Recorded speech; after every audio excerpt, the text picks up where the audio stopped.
আসসালামু আলাইকুম ওয়া রাহমাতুল্লাহি ওয়া বারাকাতুহু। ভাই ও বোনেরা, আপনি কি কষ্টে আছেন? আপনি কি অনেক কষ্টে আছেন? আজ আপনি আমাকে একটু সময় দিন। এই কথাগুলো শুধুমাত্র আপনার জন্য। হ্যাঁ, ঠিক আপনার জন্যই। আপনি কি জানেন, আল্লাহ সব দেখেন, এমনকি আপনার নিঃশ্বাসের কষ্টটাও। হয়তো এখন আপনি অনেক ভেঙে পড়েছেন, মনটা এমন খারাপ যে কাউকে বলতেও পারছেন না। সবার সামনে আপনি ঠিকই হাসছেন, কথা বলছেন, কাজ করছেন, কিন্তু ভেতরে কেমন জানি ঝড় বয়ে যাচ্ছে।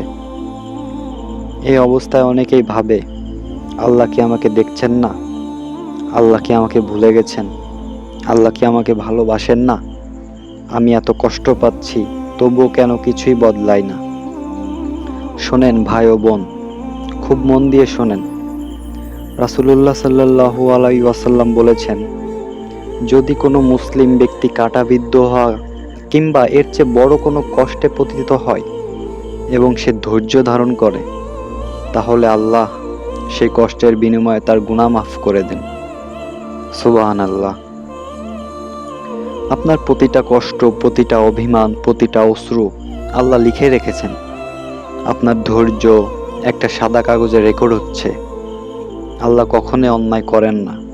আল্লাহ বলেন, নিশ্চয়ই আমি তোমাদের পরীক্ষা করব ভয়, ক্ষুধা, ধন সম্পদ, জীবন ও ফলমূলের ক্ষতির মাধ্যমে, আর তুমি সুসংবাদ দাও ধৈর্যশীলদের। তাহলে এখন আপনি ধৈর্য কেন হারাচ্ছেন? আল্লাহ আপনাকে এমন এক প্রতিদান দিবেন যা কল্পনাও করতে পারবেন না। হয়তো এখন আপনি জানেন না, কিন্তু আপনার চোখের পানির বিনিময়ে আখিরাতে আল্লাহ এমন কিছু জমা রেখেছেন যার জন্য আপনি সেখানে হাসবেন আর বলবেন, আলহামদুলিল্লাহ, আমি দুনিয়ায় কষ্ট পেয়েছিলাম। ভাই ও বোন, মনে রাখবেন, যতদিন আপনি আল্লাহর পথে আছেন ততদিন আপনি একা নন। আপনার কষ্ট আপনি বুঝছেন না ঠিকই, কিন্তু আল্লাহ জানেন, বোঝেন এবং আপনাকে ধীরে ধীরে গড়ে তুলছেন। আপনার হাল ছেড়ে দেওয়া মানেই তো নাই, তাহলে তো শয়তানের জয় হয়ে যাবে, তাই না? আপনার কষ্টের মাঝেও আল্লাহকে স্মরণ করা মানেই আপনার ঈমানের বিজয়। তাই আজ থেকে আবার শুরু করুন। 2 রাকাত নামাজ পড়ুন, রাতের নির্জনতায় কাঁদুন আর আল্লাহকে বলুন, ইয়া আল্লাহ, আমি জানি আপনি আছেন, আমি শুধু আপনার দিকে ফিরে যাচ্ছি। আল্লাহ আমাকে ছায়া দিন, আল্লাহ তোমার আয়ত্তে আমাকে রাখুন, আল্লাহ আমাকে সবর করার তৌফিক দিন।